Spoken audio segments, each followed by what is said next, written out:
1 kilometer.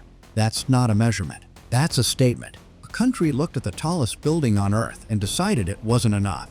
So they drew a line straight up into the sky above the Red Sea coast, 1,000 meters, higher than any structure ever built by human hands. And they didn't just plan it, they started building it. But here's what nobody tells you about constructing something that has never existed before. You're not just fighting gravity, you're fighting physics, wind, heat, psychology, and time itself. And sometimes, the ground beneath you has its own plans. The city of Jeddah sits on the edge of the Red Sea. Hot, humid, ancient. For centuries, it was a gateway for pilgrims, for traders, for empires passing through. But in 2008, one man looked at this coastline and saw something else entirely. Prince Al-Walid bin Talal, one of the wealthiest investors in the world, didn't want to build a tower. He wanted to build a symbol, a structure so tall it would be visible from the sea, from the desert, from the edge of space on a clear day. He commissioned a design for a building that would reach exactly 1 kilometer into the sky. The project had a name, the Kingdom Tower, later renamed the Jeddah Tower. And when the blueprints were released, engineers around the world went quiet. Not because it was impossible, because it was almost possible. That distinction matters more than people realize. The original design called for a 1,600-meter structure, over a mile high. But the engineers came back with a problem nobody had anticipated: the flight path. Saudi aviation authorities rejected the original height.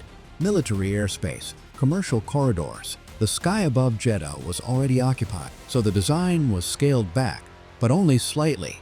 1 kilometer remained. And then the real work began. Adrian Smith, the architect behind the Burj Khalifa, was brought in. The man who had already designed the tallest building on Earth was now being asked to break his own record. He studied the site. He studied the soil. He studied the wind patterns rising off the Red Sea. And what he found in that soil changed everything. The soil beneath Jeddah is not ordinary ground. It's a mix of limestone, loose sediment, and in certain pockets, soft clay layers that sit just meters below the surface. When the geotechnical team began drilling test borings at the construction site in Abur, north of Jeddah's city center, they pulled up samples that made the lead soil engineer pause. The ground was inconsistent, not dangerous on its own, but for a building that would eventually weigh over 500,000 tons, inconsistent ground is not a minor detail. It's a countdown. The solution they developed was unprecedented in scale. Over 270 concrete piles, each one drilled deep into stable bedrock, some reaching 105 meters below the surface. That's deeper than many buildings are tall. The foundation alone took years to plan, months to pour, and the concrete mix had to be specially engineered to resist the saltwater intrusion coming from the nearby Red Sea. Salt destroys steel reinforcement from the inside, slowly, invisibly. The engineers knew that, so they adjusted. But then came a problem they hadn't fully prepared for: the wind. At 1 kilometer high, the Jeddah Tower doesn't just experience wind, it enters a different atmospheric zone entirely. Wind speeds at that altitude behave differently than at 500 meters. The pressure changes, the turbulence becomes unpredictable. Wind tunnel testing was conducted in Canada. Scale models were built. Data was collected across dozens of simulations, and every simulation pointed to the same structural challenge. The building would sway, not collapse, not crack, but sway up to 2 meters at the very top. And the question the engineers couldn't fully answer yet was simple: could the people inside live with that? 2 meters of sway sounds small on paper, but stand at the top of a 1 kilometer tower and feel the floor move beneath your feet, and it stops being an engineering number.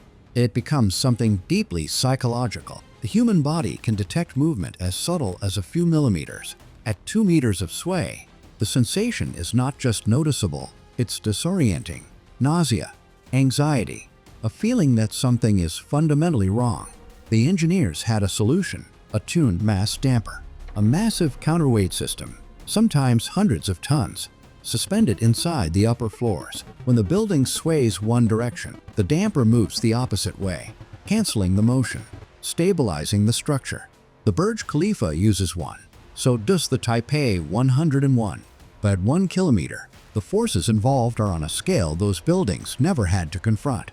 The damper for the Jeddah Tower would need to be one of the largest ever engineered, designed not just for everyday wind, but for the rare, violent Shamal storms that sweep across the Arabian Peninsula with almost no warning. And then, in 2013, construction officially began. The foundation pour started. Steel crews arrived. The site came alive. For 2 years, progress was visible, measurable, real. By 2015, the tower had begun to rise above street level. And then, almost without public explanation, the pace slowed. Contract disputes were reported quietly in industry publications. Certain subcontractors left the site. Funding timelines were revised. The official statements remained confident. But the workers on the ground noticed something the press releases didn't mention. A section of the foundation work, deep underground, had encountered something unexpected, and fixing it would cost far more than money. Underground, one of the foundation piles had shown signs of microfracturing, not a collapse, not a failure, but a warning. In structural engineering, microfractures in deep foundation piles are treated with the same seriousness as a crack in an aircraft wing. You don't ignore it. You don't work around it. You stop, and you fix it completely. The repair process required excavating around the affected zone at extreme depth, injecting specialized grout compounds into the fracture network, then retesting the entire pile cluster under simulated load conditions. It added months to the timeline, and it cost a number that was never officially disclosed. But that wasn't the only problem surfacing in 2016 and 2017. Saudi Arabia was changing. Oil prices had collapsed globally. The kingdom's government was running budget deficits for the first time in years. Vision 2030, the Crown Prince's sweeping economic reform plan, was redirecting billions toward new priorities. NEOM, the Red Sea Project, Diriyah. Mega projects were multiplying across the country, and every one of them needed funding. Engineers, attention! The Jeddah Tower was no longer the only symbol Saudi Arabia was trying to build. It was competing with its own country's ambitions. By 2018, construction had visibly stalled. Satellite imagery showed the tower frozen at roughly 63 floors, a giant concrete core rising from the desert with no active crane movement above it. Officially, the project was described as ongoing. Unofficially, the construction industry held its breath. Then, in 2024, something shifted. A new contractor was announced. Fresh funding commitments were made public. Crews returned to the site, and the tower began to rise again.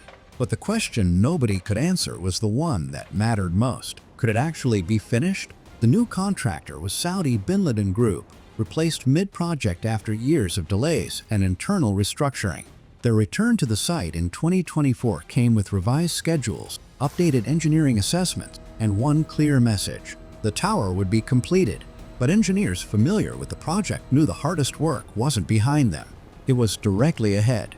Above floor 80, the structural challenges multiply. The building begins to taper sharply, its distinctive triangular notches cutting into the facade to redirect wind pressure. Every floor above that point requires specialized high-strength concrete pumped vertically to heights no pump had ever reliably reached before.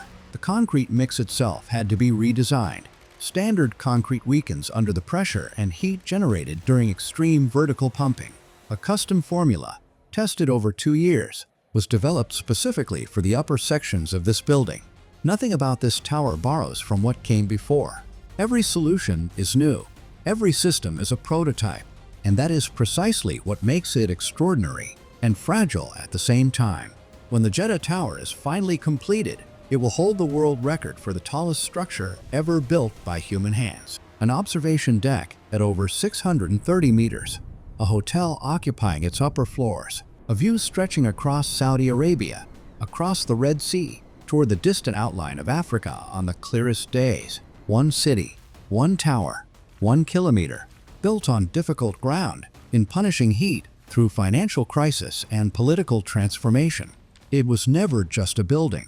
It was a decision that some limits are worth pushing, not because it's easy, but because finishing what you started, against every reason to stop, that's the only story worth telling. If you want more stories about the engineering projects quietly reshaping our world, subscribe. There are things being built right now that most people will never hear about, until it's too late to ignore them.